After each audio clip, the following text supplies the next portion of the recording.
Hey guys, it's time to enter Rest Mode Episode 2, a podcast about PlayStation, video games, and anything else we want to talk about. I'm Johnny. And I'm Ricky. So Ricky, how you doing today? I'm good. Finals are all finished up for college, and I've been on break for about a week and a half. So it's been a lot of video games. Nice. Good for the show. Good for the show. Yeah. Also, I wanted to mention today, this show is sponsored by Tony's Water. It's great water. It's not poison. Really, really quality water. So if you guys want to buy that, head on over to tonyswater.com/showmethewater.html5:water is good. If you haven't guessed by now, it's an inside joke because Johnny has his own video channel on YouTube you're going to go want to watch and watch the Johnny Boz Awards, catch all the Tony's Water ads. It's not real. It's real, and it is not poisonous. But also, if you use the coupon code Tony'sWater15 makes me very happy, you can get 15% off at checkout. So It's not real. when you think water, think Tony's Water. It's not a real thing. All right. We just got flu shots. We did? I don't mind shots. I don't mind shots. Are you sure? But it's just weird. I don't know. Last time I got a flu shot, I watched the needle. I watched it go in the arm, and I just all of a sudden I felt real woozy, and I realized I don't like watching shots. Yeah, I guess you're just like a baby. I hate you. Okay. So, yeah, that was getting the shot itself was an experience. It was fun. All right, I'm just a little cranky, so let's use this show to pick me up. Come on, let's go. Okay. What are you playing? Right now, everybody knows in the whole world because Nintendo is now on smartphones. Super Mario Run came out on the 15th was the official release date. That was. Been hopping in there, watching Mario Run. Sometimes don't you just want him to turn around? I want him to go backwards Just so go bad. backwards. Just go backwards, I missed dude. one coin. Yeah, it's like, I honestly... Okay, so that game, I like it a lot, but I've had to restart that level so my many times gosh, to get I those know. stupid special coins. Yeah. It's a little frustrating. It is. No, it's frustrating. It's fun. It's a fun game, though. It's different. It just breaks away from the Mario formula in such a fundamental way that I'm just not used to it. So, Emphasis on fun. anyways, what else? Sparkade. Sparkade. We love Sparkade. It's kind of it's a mobile platform. Again, we're mobile heavy at the intro of the show here, but it's got 6 games right now. I think it's Tetris, Pac-Man, Wheel of Fortune. Wheel of Fortune, Scrabble, and 2 other ones that I haven't played Something yet. else, yeah. Tetris Burst is very fun. Oh my gosh, I love Tetris Burst. It's kind of like this thing where you put up, there's in-game money, or you can actually do real money if you wanted to, and challenge random people or your friends. So I like to destroy Johnny in Tetris. I would just like to point out that I did win the last game. Destroy you. Okay, so for those of you who want to know my high score, it's 30,000. Thank you very much. And mine's 33. 33. Yeah, I forgot about that. Yeah. So also, I wanted to mention I tried FIFA 2017. Is that how sports games are confusing? I love the NHL ones, and everybody has always said NHL is kind of similar to FIFA. That's like the next. That one's like huge. The FIFA games. I got my 2 roommates are really really huge on soccer. They love soccer, and I'm not great at it. There's a move called a slide tackle in soccer for all of you who aren't familiar with soccer like myself. Or football if you want to be super international about it. Yeah. Well, if you want to be like the rest of the world, but this is America. Anyways. What is wrong with you, America? Okay. But yeah, it's this move called slide tackle where you basically do exactly what it says. You just slide into just a dude's knees, and that's all I was doing for the first 20 minutes of doing it. But it's fun. I started to kind of get used to it. I don't know soccer very well, so knowing where to put your forwards and your mids and all that, it's a bunch of mumbo jumbo. All about the mids. Yeah. Don't have your mids in the right spot. Gotta What are you have doing? them. You're not gonna score. Right. Anyways, I would like to talk about a game called a Kerbal Space Program. Ooh, a bit of a throwback. It's a little older, but That was a rocket taking off. well. I hope y'all enjoyed that audio journey. Well, Okay, so All right, what's Kerbal Space Program? Kerbal Space Program is a game where you make noises with your mouth, and it propels the rocket forward. You have to have a microphone. Oh, sorry.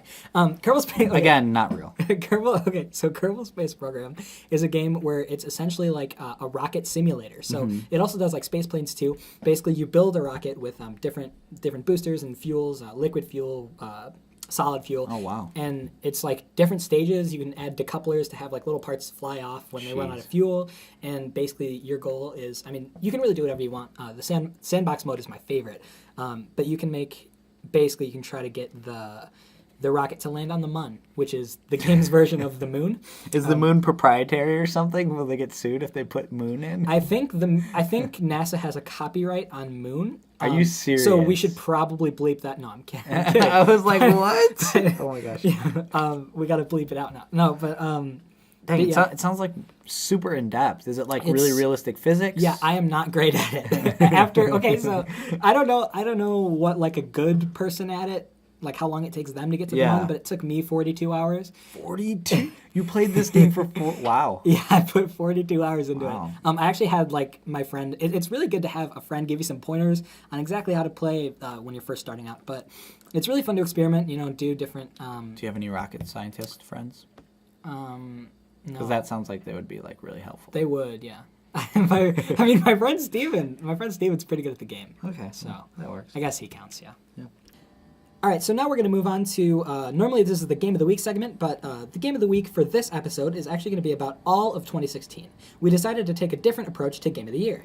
Yeah, instead of doing like a formal Game of the Year kind of award, we wanted to highlight our favorite games of 2016. We decided to go for a little bit more positive, a little less divisive angle. Right, we actually boiled 2016 down to our 5 favorite games, and we'll go down the list, explain each game, and then rank our favorite game. So, our favorite games of 2016 list is as follows in no particular order. Dark Souls 3, Final Fantasy 15, No Man's Sky, Titanfall 2, and The Division. Yeah, so let's go down the list and just kind of, I'll explain each game and then we'll drum roll please unleash our favorites. All right, going down the list, the first one. Dark Souls 3, which came out March 24th. Yeah, so Dark Souls is in a storied franchise. All the Dark Souls games have a really, really big contingent of fans who are just hardcore about these games. They're notorious for being super difficult, which is actually super refreshing, where there's a lot of hand-holding going on in games. This game just, no tutorial, just go play the game. Figure it out.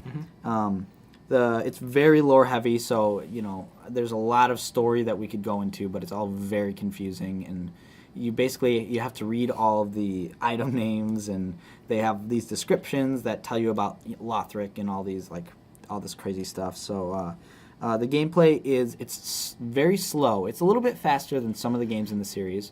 Bloodborne was actually my first entry into it. Like, I know a lot of PlayStation fans. That was an exclusive. It's slower than Bloodborne, and it's about patience. You take your time, you learn your enemy, and you attack and defend based on animations that they do. Right. So you're fighting this warrior. You end up learning, okay, he has these 3 attacks. When he does this one, that means I can come in and attack. Right. So it's very methodical. Learning movesets and all that kind of thing. Exactly.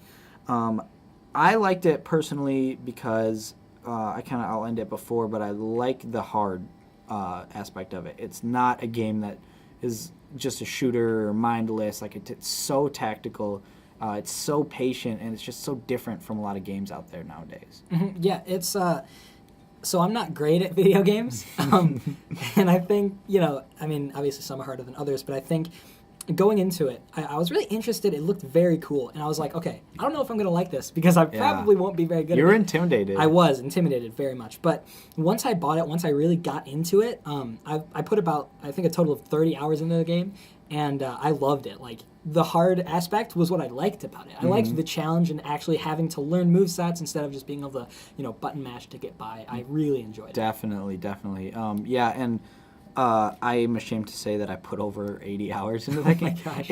I got it during spring break, so there wasn't a lot to do. I didn't really go anywhere, so I just kind of played the game.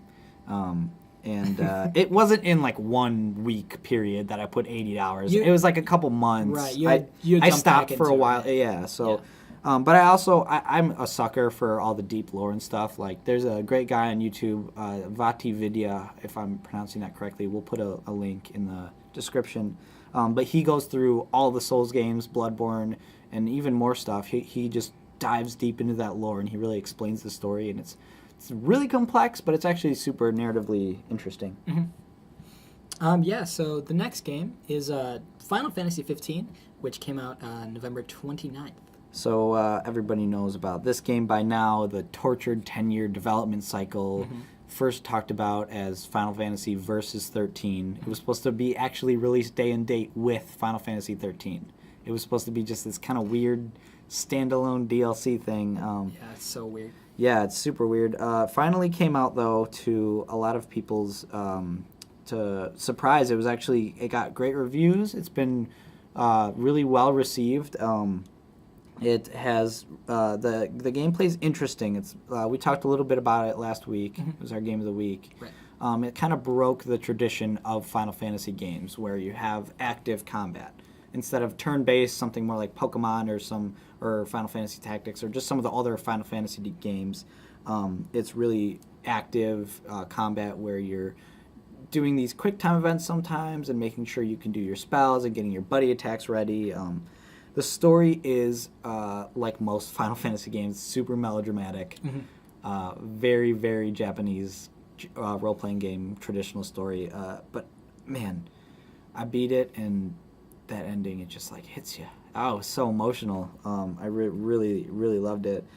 This game, honestly, took me by surprise. I didn't really have a lot of expectations for it. I've only played one or two other Final Fantasies. But just the combination of the beautiful visuals and the open world, the nature of it all, it was just really, I don't know, it just took me by surprise. And yeah, again, I said this last week, my favorite part about it was the combat, which is just a lot of fun. Definitely different, but a good time. It's just downright fun to play. For sure. So our next game on the list is No Man's Sky, which came out August 9th. Okay, this one is polarizing, to say the least. I think divisive. we are in the minority when we say we really loved it. Very divisive in the British realm. Yeah, like Sean Murray might say. I want to go more in depth and talk about No Man's Sky, but maybe on a later podcast. I just want to preface this by saying no matter what you think of this game, throwing death threats and being purposefully rude to someone over the internet is cowardice, and we have such an open and such a forward-thinking community. The fact that people are being so mean about a game they didn't like, it's ridiculous. If you don't like it, don't play it. There's no place for any of that kind of thing on the internet, Yeah, there really isn't, even though that's what the internet is, unfortunately. Exactly. Yeah. But anyways, the game itself, it's a sort of a survival-esque kind of game. People compare it to Minecraft. I can see a little bit. It's basically quote-unquote infinite universe. It's got 18 quintillion some planets. Which, again, if you don't like the game, no other game has done that. So it's pretty crazy. Fantastic what they've been able to do. I mean, the tech alone is worth its merit as a game. The gameplay, it's very prodding and kind of methodic. It's very slow. You're traveling these planets. You can warp in and out of them in your ship. Your ship is a ton of fun to fly. You're gathering resources. You're discovering new alien species. It's just a chill-out game. I really like this one. It's a fun game to just throw on a podcast. Like Rest Mode. Maybe Rest Mode. And just play it. And I don't know, I put about 30 to 40 hours into it, just kind of going around and just seeing what there was to see. Yeah. Another thing is, when I was in 7th, 8th grade, I loved Minecraft. It was one of my favorite games of all time. And probably put the most hours into it, too. And I think that No Man's Sky kind of brings back some of that wonder in the exploration of it.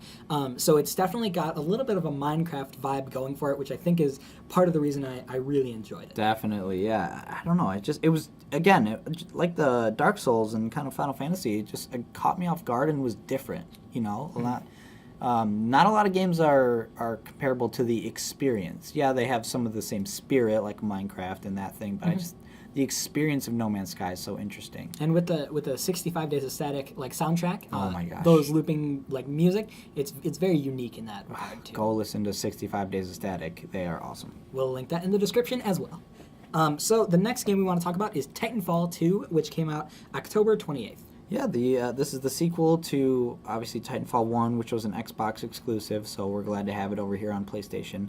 I remember playing the first Titanfall on my buddy's Xbox One. He just got it. It was brand new, and I loved it. But as we all know, that was only a multiplayer, and so that was the biggest kind of complaint about the game was there was no single-player campaign. So Titanfall 2 comes back. It throws at you this awesome campaign where you start out, you're just this private in the army, and you are on this mission, and there's a huge battle, and spoilers for the first 5 seconds of the game or whatever, and the cover and all the commercials. But you become the pilot of a Titan, which is essentially a giant robot mech. The gameplay is very fast. I think it's the perfect kind of middle point on the spectrum of really fast, Call of Duty gameplay to like slower Battlefield type gameplay. For me, it just hits right in that sweet spot where you have the wall running, the parkour, you have the long slides and the futuristic weapons, but at the same time, you can be tactical about it and you can approach the game with a little bit more of an intellectual feel. Oh my gosh, and all of that wall running and stuff, like the parkouring, it feels so fluid. It's so much fun to do, especially in multiplayer. I really like just like catapulting. What is it called in the game? The grappling hook. Grappling hook. Yeah. I love like hooking around everywhere. It's a lot of fun. I'm all about that active camo. You don't Right. see you coming. Yeah. It's awesome. It's a great game. I think they're out of a lot of the shooters. This might have been my favorite. I don't know. It's hard to call. I think, did we say last week? Did we rank them? I don't. I think we did have you rank them. We probably did rank them. I probably said something different last week. My opinion changes daily. But yeah, no, this was just a really good game. I think it was a little bit different than your regular servings of Battlefield and Call of Duty, and yeah, there was just something special to it for me. Yeah. I don't know. That campaign and your Titan in the campaign, you have a specific one. His name's BT, and he's almost like a droid partner, like who has a personality and does all the funny robot quips and that kind of thing. So that little extra charm in there helped. For sure. All right, and our final game on this list is The Division, which came out March 8th. Yeah, this one was really fun. I have to say to all the PlayStation people, I played this one on PC. I think you did too, right? I did, yeah. We got this game right after we actually built our own gaming PCs, so it was kind of like the hype of all that. Right. But yeah, this game was really, really cool. The setting was awesome. It was about, right after Black Friday, this Contagion gets released and kind of apocalyptic end of the world. The gameplay, it's a cover-based shooter, which I haven't played since probably the last Gears of War that I played. Of War, yeah. But also, Army of Two was another really cool cover-based shooter. And there's just kind of been a hole in that genre, Right. other than Gears of War. So it was nice to hop back into that. And there was this kind of seamless, you could hop in to playing with like your friends, like online. It was kind of this always constant online world, something like Destiny a little bit.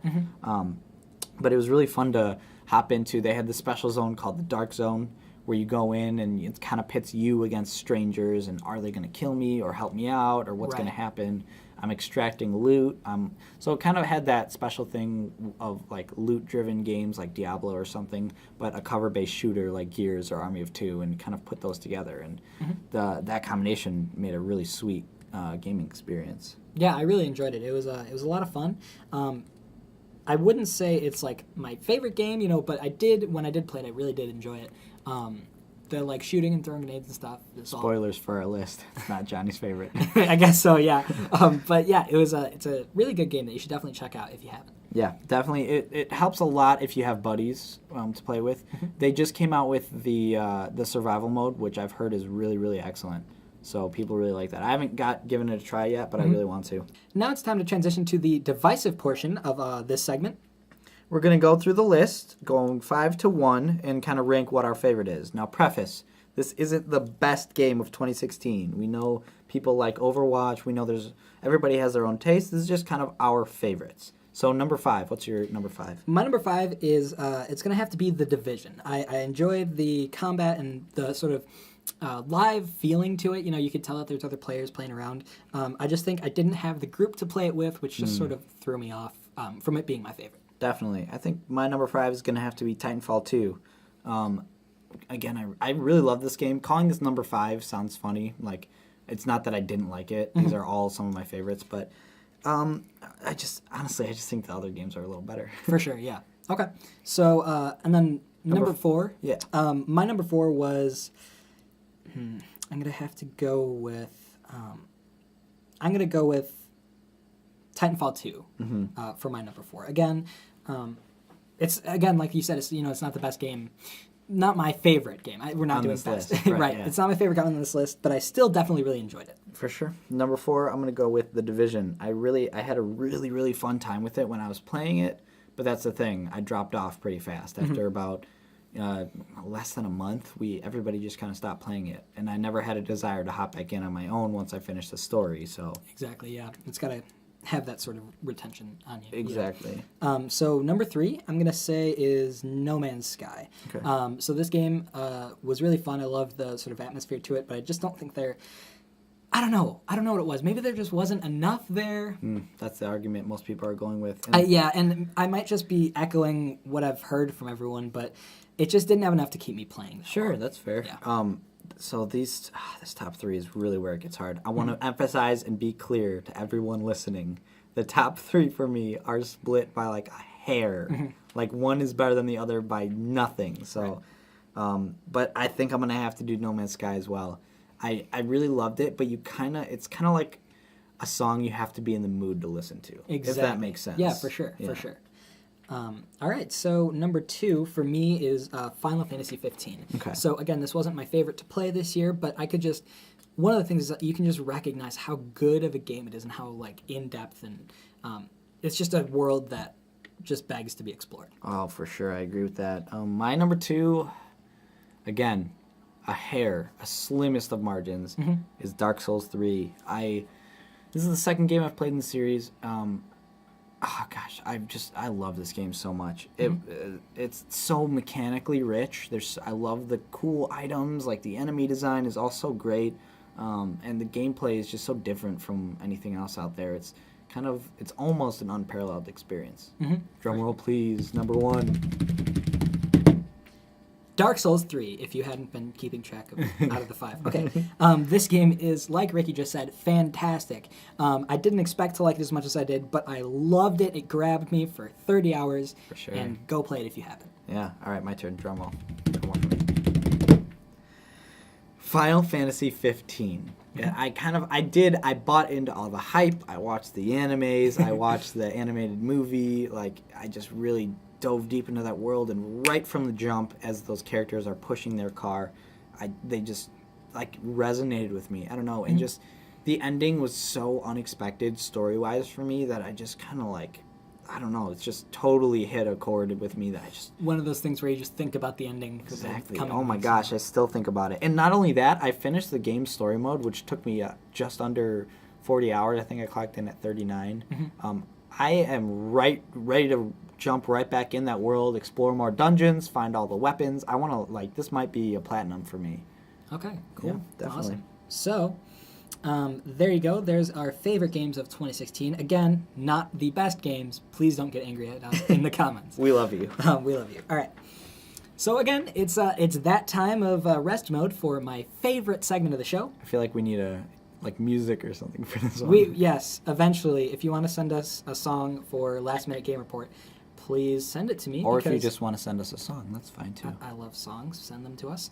Because it's time for Last Minute Game Report. Woo! A segment where I give Ricky a title of a game he hasn't played, show him the cover, and he has to completely review the game. Here we go.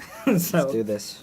All right, Ricky. This episode's Last Minute Game Report game is Gregory Horror Show. You're kidding. It's called Gregory Horror Show. It's called Gregory Horror Show. There's the Oh cover. my gosh. Okay, here's what Gregory Horror Show. I'm seeing... Well, they used 3 fonts here by developer Capcom, obviously. You have a sort of a bloody kind of motif with like a red vortex. And there seems to be a rat who's inebriated by something. I don't know. There's a bunch of characters swirling around. They all kind of look like they're made of... like Minecraft people or something, but this rat, for some reason, well, he's obviously Gregory, okay?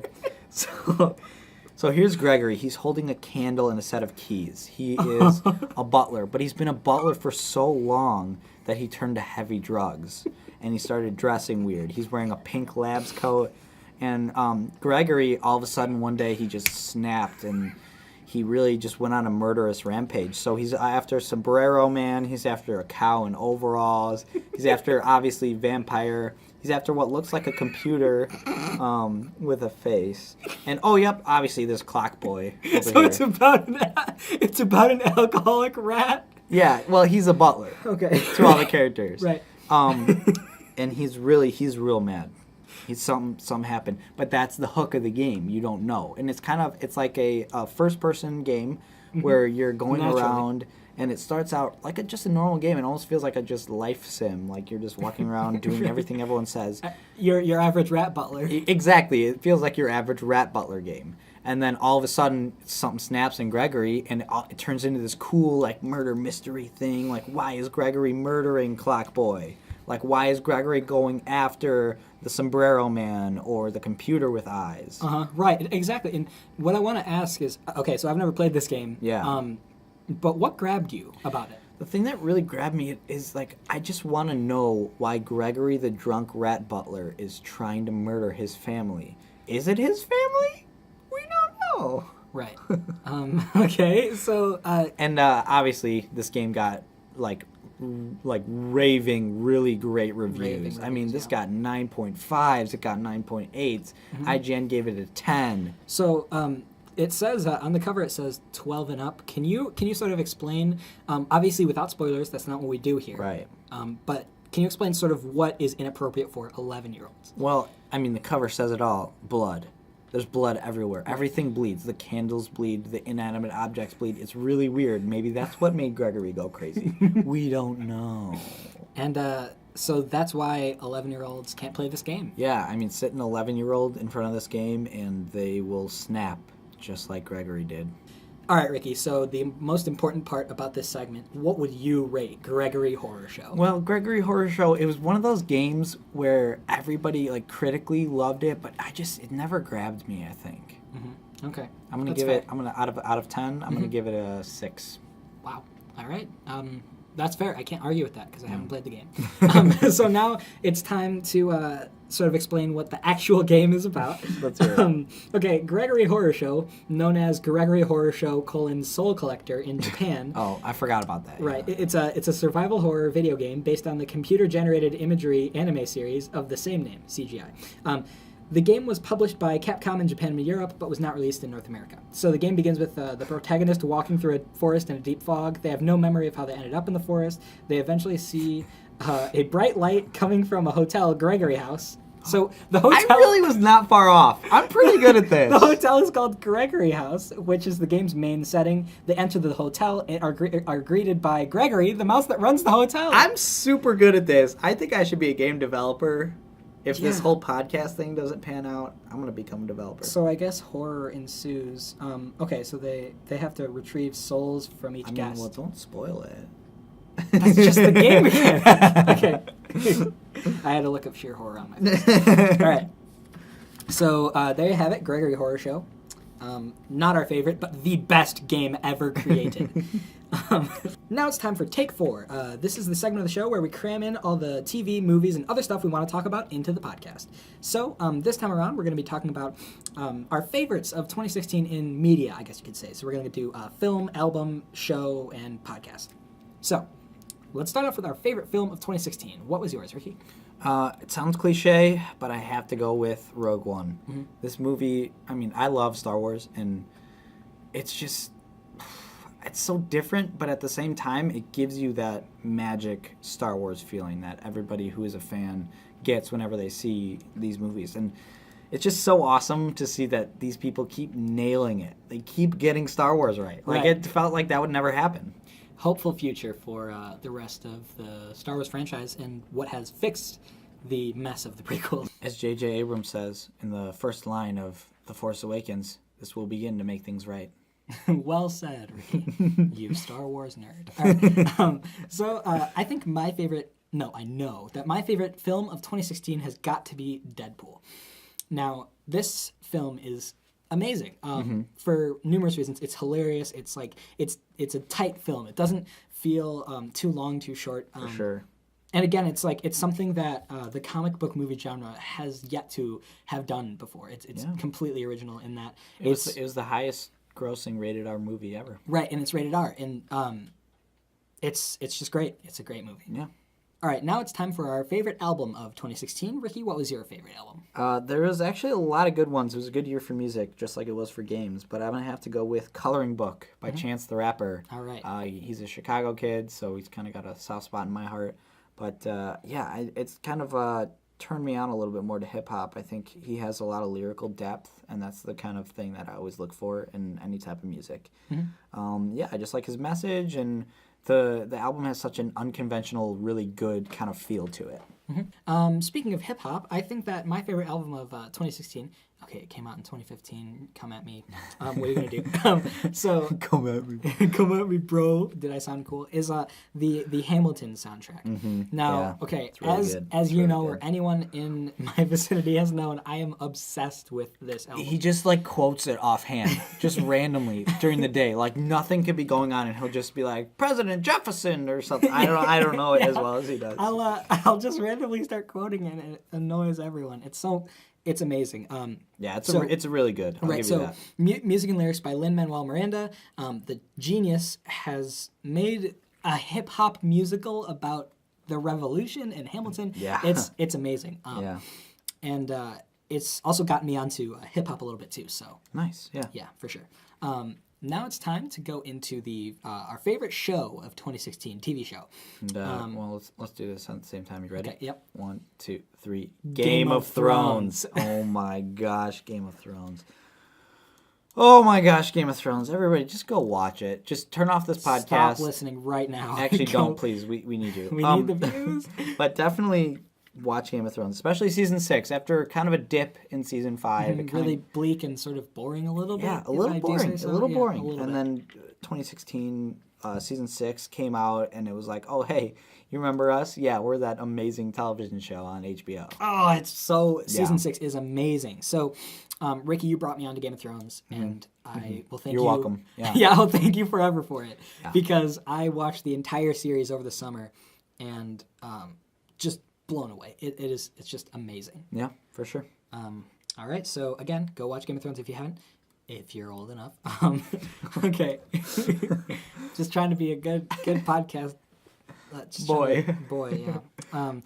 So, speaking of podcasts like Rest Mode, it's time to go into our favorite podcast of 2016. Ricky, what is your favorite podcast of 2016? I have to give a shout out to The Adventure Zone. It sounds really nerdy because it is. It's a podcast where the McElroy brothers and their dad play Dungeons and Dragons, and it's not just like, oh, what dice roll did you get? It's like actually, it's really funny. Like Griffin, the dungeon master, or the kind of narrator, you could say, he makes actually these really amazing narratives too. It actually has a lot of cool characters, and it's just like a really good storytelling podcast.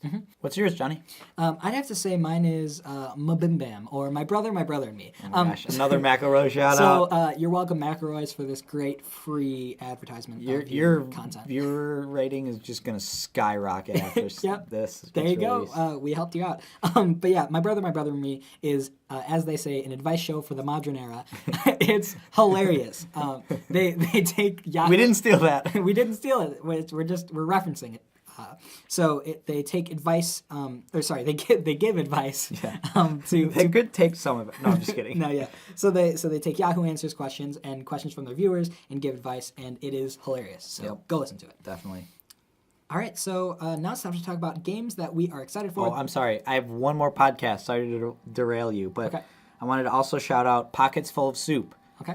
Jared Petty. He's in IGN. He's been on a lot of their podcasts, but he's doing this really cool thing where he takes people he knows and he just asks them one simple question: who's somebody you're thankful for? And so they go along and they say, you know, my dad, my girlfriend, whatever. And it's a heartwarming kind of positivity that you get. And so go listen to Pockets Full of Soup from Jared Petty. He has a Patreon too. Yeah, for sure. It's really refreshing to see some positivity, you know. For sure, yeah. I love it. All right, so now let's talk about some games we're excited for that have not come out yet. So the first game that I want to talk about is Breath of the Wild. Oh, yeah. So this is the highly anticipated, I think. Yeah. Oh yeah. highly You're the anticipated- you're the resident Zelda expert. Man. Right, so the highly anticipated next Zelda game. So this is near and dear to me because I fell in love with Skyward Sword. That was the first Zelda game I actually ever played. Really? Yeah. So I had like watched, our cousins and stuff. I'd watched Yeah. them play the original one, but I've never For gotten my Minish hands on Cap, it. there's a lot of good DS ones in there. Right. I mean, I guess those, but like the big ones, they say Wind Waker and I don't know. It was my favorite Right. Zelda game, I guess, so Yeah. far. And Skyward Sword was just like, man, that was one of the only games I've ever beaten. And I took a year to play it. Over the course of a year, and it's just really special to me. And the fact that they're bringing Breath of the Wild to the amazing looking Nintendo Switch, I am just very excited for it. Yep. Sorry, yeah. Breath of the Wild looks amazing. I don't know if they've done kind of an open world. I know they've had like open section, but it's never truly been open world with what Breath of the Wild looks like. And Right. obviously the Switch is super exciting. So yeah, for sure. great.